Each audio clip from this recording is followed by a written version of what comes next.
Coming to you live from the city of Asahi in Chiba Prefecture, Japan.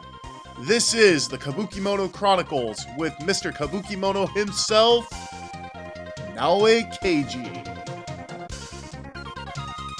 Alright guys, this is Naoe Keiji, and this is the first episode of the Kabukimono Chronicle. Just a little about myself. I was born in Philadelphia, Pennsylvania, and I moved to Dallas, Texas when I was about 8 years old. Around that time also, right before I moved to Texas, my grandmother, who's sadly no longer with us as of 2013, introduced me to Japanese culture through stories about Miyamoto Musashi and his duel with Sasaki Kojiro at Ganryujima, Tale of the 47 Ronin, Momotaro, Kintaro, and that other Taro, whatever his name is, Urashima Taro, I think. Anyway, yeah, she introduced me to old Japanese legends as a child.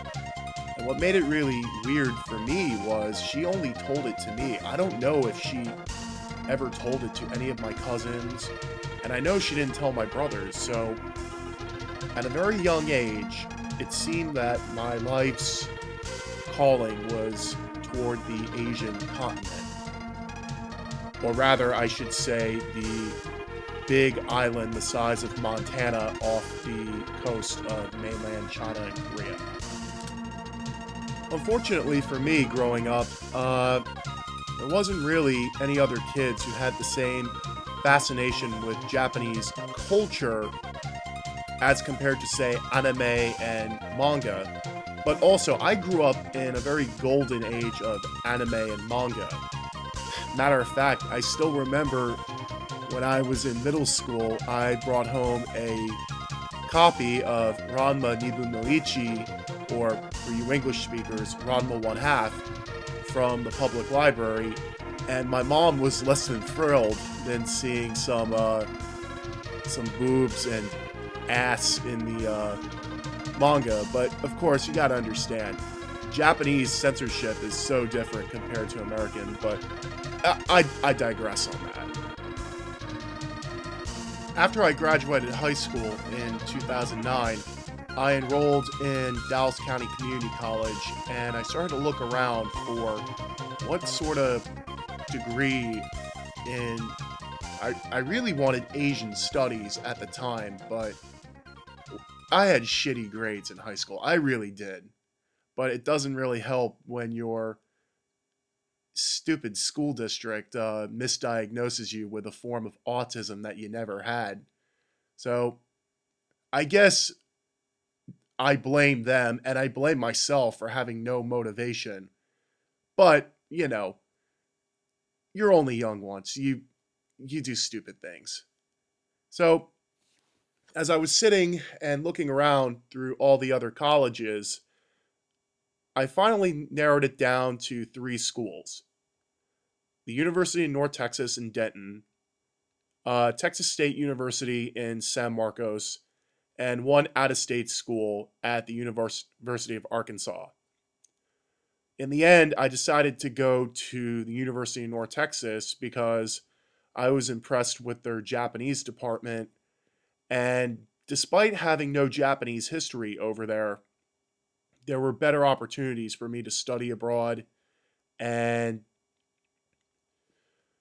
by the time I graduated in 2013 with a degree in international studies with focus in Japan and China, you know, I've already been to Japan twice. I graduated with honors in Japanese, and to top it all off, like the cherry on top of the sundae, I got into the JET program, which was Japan's prestigious English teaching program sponsored by the Japanese government.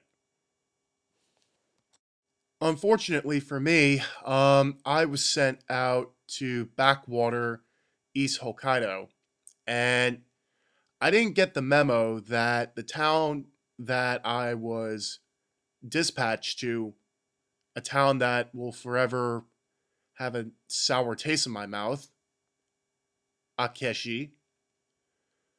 They forgot to tell me that this town has had prior negative experiences with their former ALTs, and they've had problems with the Russians ever since the 1700s, and they just don't like white folks.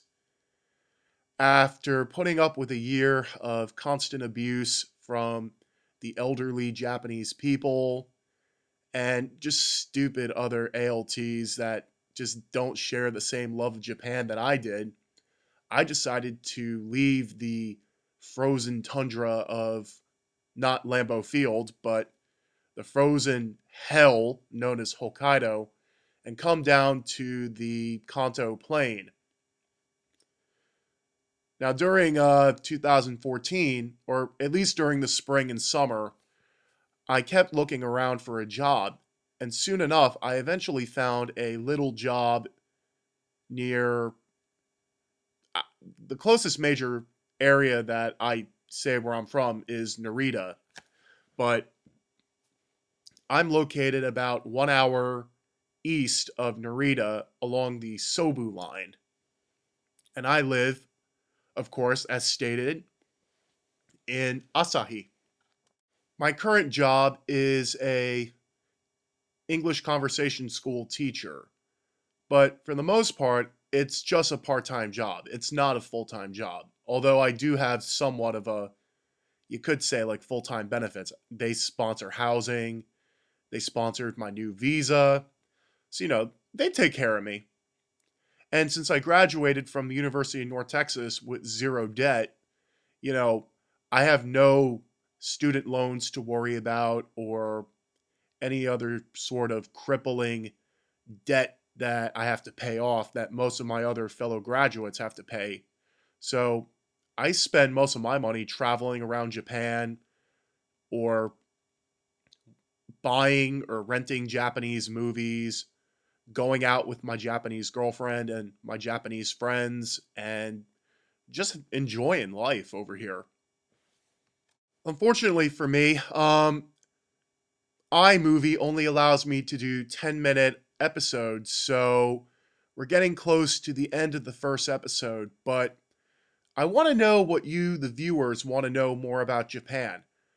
My specialties in Japanese culture are history, especially the Azuchi Momoyama Jidai and the latter part of the Muromachi period, and the early part of the Edo Shogunate. I enjoy theater, Japanese theater and music. I love Minyo, and I love Hokkaido's Minyo. Even though Hokkaido's like being in prison in the winter, the Minyo music just really helped me relax up there. And I think to close out the first episode, I will play the song known as Donan Kudoki on this. So, good night from Asahi, and I look forward to doing this weekly show with y'all. Take care.